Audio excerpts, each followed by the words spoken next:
Hello students, I am your math teacher Charu. Today we will discuss exercise 11.2 question. So question 1 statement is, in the given figure L parallel to M and N is a transversal.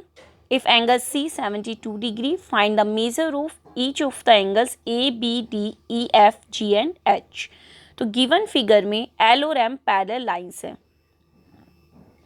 Angle C की value given है तो उसकी help से हमें other values find करनी है. सो start करते हैं solution. First of all given right करेंगे. L parallel to m, n is a transversal, angle c 72 डिग्री. अब फिगर में देखेंगे एंगल सी और एंगल जी, ये किस तरह के एंगल हैं? Corresponding angle. क्योंकि एल और एम पैरेलल लाइंस थी, सॉल्यूशन में हमने राइट किया और एम पैरेलल लाइंस है, एन ट्रांसवर्सल है. एंगल सी की वैल्यू 72 डिग्री गिवन है. सो एंगल सी और angle G due to corresponding angles ये एंगल इक्वल हो जाएंगे, यानी कि जो एंगल जी है उसकी वैल्यू भी 72 डिग्री होगी. तो सिमिलरली नेक्स्ट वैल्यू देखेंगे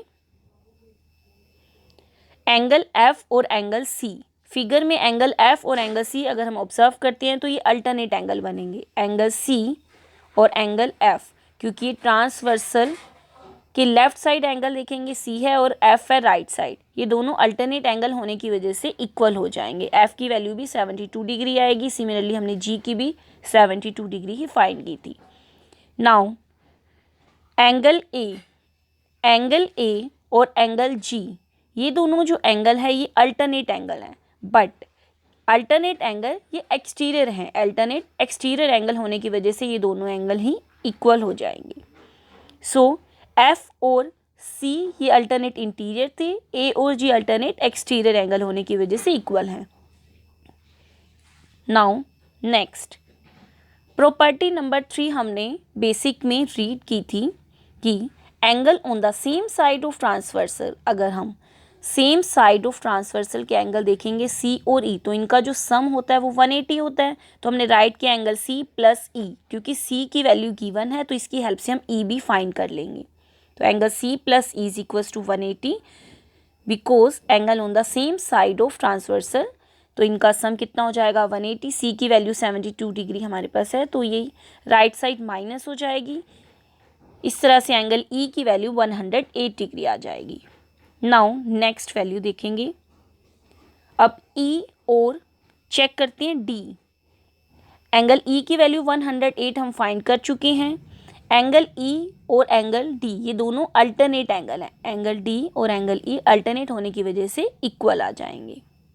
नाउ एंगल डी और एंगल ई हमने राइट किए 108 अल्टरनेट एंगल. सिमिलरली अगर आप फिगर में देखोगे बी और ई भी कॉरस्पॉन्डिंग एंगल होने की वजह से 108 डिग्री आ जाएंगे. फिगर में देखेंगे बी और ई, बी एंड ई ये दोनों ही एंगल कोरस्पॉन्डिंग एंगल होने की वजह से इक्वल हो जाएंगे. Now next H and D. H की वैल्यू डी की इक्वल होगी बिकॉज ये कोरस्पॉन्डिंग एंगल हैं. H and D corresponding angle होने की वजह से ये दोनों भी सेम आ जाएंगे. तो इस तरह से हमने कोरस्पॉन्डिंग अल्टरनेट एंगल की हेल्प से इनकी वैल्यूज फाइंड की. सो इस तरह से एंगल ए 72 डिग्री, बी 108, सी की वैल्यू गिवन थी, डी 108, ई 108, एफ 72, जी 72, एच 108 हमने फाइंड किए. नाउ क्वेश्चन नंबर 2 की स्टेटमेंट देखेंगे. फिगर गिवन है Q P and R S. ये पैरेलल गिवन है. एंगल पी 65 है, एंगल आर 45 है. तो हमें एस आर टी फाइंड करना है. फिगर में S R T angle check करेंगे. एस आर टी यानी कि ये एंगल.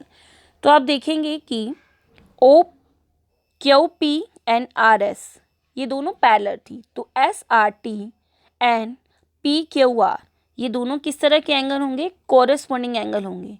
तो अगर हम क्यू की वैल्यू फाइंड कर लें तो एस आर टी भी हम फाइंड कर लेंगे. अब क्यू की वैल्यू हम कैसे फाइंड करेंगे? पी क्यू आर, ट्रायंगल में पी की वैल्यू और आर की वैल्यू गिवन है, तो एंगल सम प्रॉपर्टी की हेल्प से क्यू भी फाइंड कर लेंगे। तो क्यू अगर हम फाइंड कर लेते हैं कोरस्पॉन्डिंग होने की वजह से एस आर टी भी हमें मिल जाएगा। नाउ सॉल्यूशन देखते हैं क्वेश्चन नंबर 2।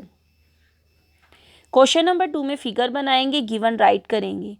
तो गिवन है Q P R S parallel, angle P angle R की वैल्यू गिवन है, फाइंड करना है एस आर टी।